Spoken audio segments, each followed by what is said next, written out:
Welcome to This Explainer. Today, we're unpacking a genuinely fascinating puzzle of our modern era, how different parts of the world are gearing up for the post-labor, AI-driven future. And specifically, we're zooming in on the European Union. Now, the EU has a completely unique, deeply wired approach to economic shifts.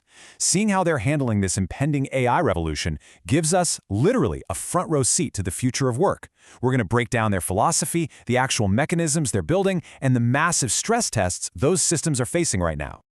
Okay, let's dive into this, because this idea right here perfectly captures the EU's defining reflex. When a huge disruptive technological force like artificial intelligence suddenly appears on the horizon, the instinct in Brussels isn't really to become the world's leading builder of that tech. Nope, their first instinct is to immediately start writing the rules for it. They want to set the boundaries before the technology fully takes root. It's a completely different mindset from the move fast and break things culture you might see in other places. Section 1. Building the cushion, shaping the transition. So, the European approach basically treats the AI transition as something you have to actively shape. It's like building the parachute before you jump out of the plane. And there are three major weight-bearing pillars holding up this continental cushion. First, you've got worker voice, specifically the German practice of co-determination, where workers actually hold seats on company boards. The idea is, if machines are going to change the workplace, workers get a say in how it happens. Second is job preservation, most famously known as Kurzarbeit, or short-time work. Basically, instead of laying people off when things get tough, companies just cut everyone's hours and the state swoops in to top up the missing wages. This tool is a real game changer. It brilliantly kept unemployment incredibly low during the 2008 financial crisis and the pandemic. And third, they have a really solid skills and income floor, anchored by world-renowned vocational training systems. Now, let's ground this in your everyday reality for a second. Have you ever wondered if an algorithm is going to be the thing deciding if you get your next job or how your shifts get assigned? Well, the EU has thought about this extensively. In their groundbreaking AI Act, they've gone ahead and designated AI used in employment and worker management as high risk. Think about that. Before the rest of the world has even figured out if AI in the workplace is a problem, the EU has officially classified it as one and written some heavy obligations around it. And trust me, they are not messing around when it comes to enforcement. Under this AI Act, if an employer uses a high-risk AI system to screen applicants or evaluate performance, that system has to have meaningful, fully auditable human oversight. It cannot just be a mysterious black box. If a company ignores these guardrails, they're looking at staggering penalties of up to 35 million euros or 7% of their global turnover. Yeah, you heard that right, 7%. It is absolutely the most serious attempt on the globe right now to build legal protections around how AI is used on workers. But here is where the story takes a rather dramatic turn. Section 2. The missing lever, capital and ownership. Now, what's really interesting about this slide is the glaring blind spot in the European model.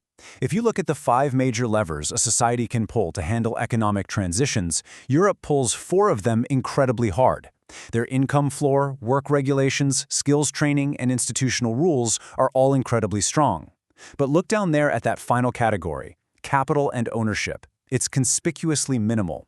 This right here is the revealing gap in their whole continental strategy. You see, the European model answers the ownership question almost entirely through voice and regulation, rather than actual equity. With co-determination, sure, workers get a seat at the table. They get to vote on how automation rolls out, but they don't actually get a slice of the financial upside. There's no massive continental sovereign wealth fund giving everyday citizens a share of the capital those new AI machines are generating. So fundamentally, Europe is running a wage and rules model, not an ownership model. Which brings us to Section 3, the model under strain, the honest trade-offs. And this introduces a fairly uncomfortable reality. A wage and rules model really only works if those rules don't completely stifle wealth creation in the first place. Let's trace these upcoming deadlines to see this strain playing out in real time. The AI Act came into force in 2024, with the major high-risk rules scheduled to hit in August 2026. But notice that entry right before it in late 2025, the digital omnibus? The European Commission actually tabled this to potentially delay their own high-risk deadlines. It's kind of this tacit, deeply ironic admission that they might have regulated faster than they built. There's this persistent, looming anxiety that while Europe is busy writing the world's AI rules, America and China are actually building the world's AI. Meanwhile, that famous European income floor we talked about, it's tightening. Take Germany's Neue Grundsicherung welfare reform rolling out in July 2026. It effectively freezes the basic monthly payment at around €563 for a single adult, while sharply increasing sanctions if job seekers miss appointments. Now, supporters of this reform will say it restores vital work incentives and cleans up the bureaucracy, while critics argue it essentially just punishes poverty. But honestly, regardless of where you stand on the politics, the undeniable objective fact is that the safety net is being lowered and conditioned right at the exact moment millions might need to rely on it.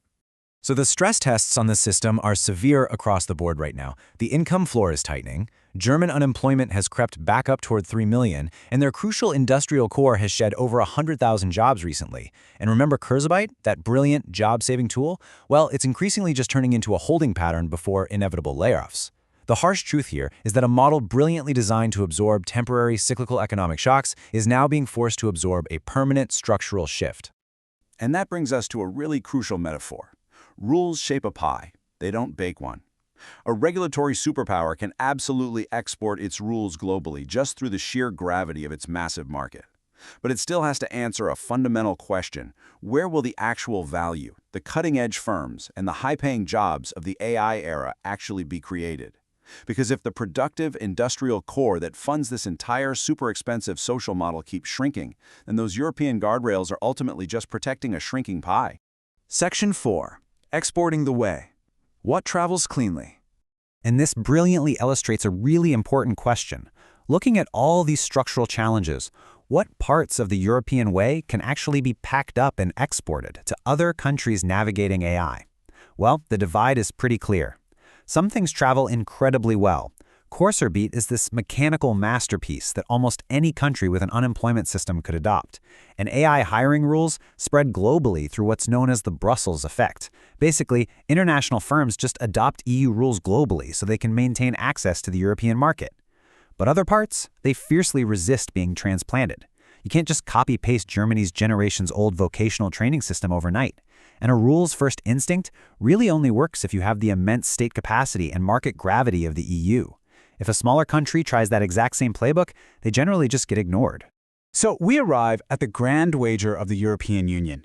They've built this regulatory-first social model that is humane, highly coherent, and deeply serious about protecting its workers. But it's a model explicitly designed for cyclical weather. Recessions that come and go. And now, it's out there holding its umbrella against a permanent change in climate brought on by the post-labor AI era. They're essentially betting that they can civilize this massive transition with rules alone without needing to give their citizens actual ownership of the machines that are replacing their labor. Which leaves us with this final provocative thought to take away from today's explainer. If the AI era ends up concentrating massive financial gains into capital rather than labor, the European worker gets a vote on how the machines are used, and they get a cushion if they lose their job, but they get absolutely no share of the wealth those machines create. So are voice and regulation enough when ownership is the real question? That is absolutely the defining test for the European model in the 21st century. Thank you so much for learning with us today, and we'll see you in the next explainer.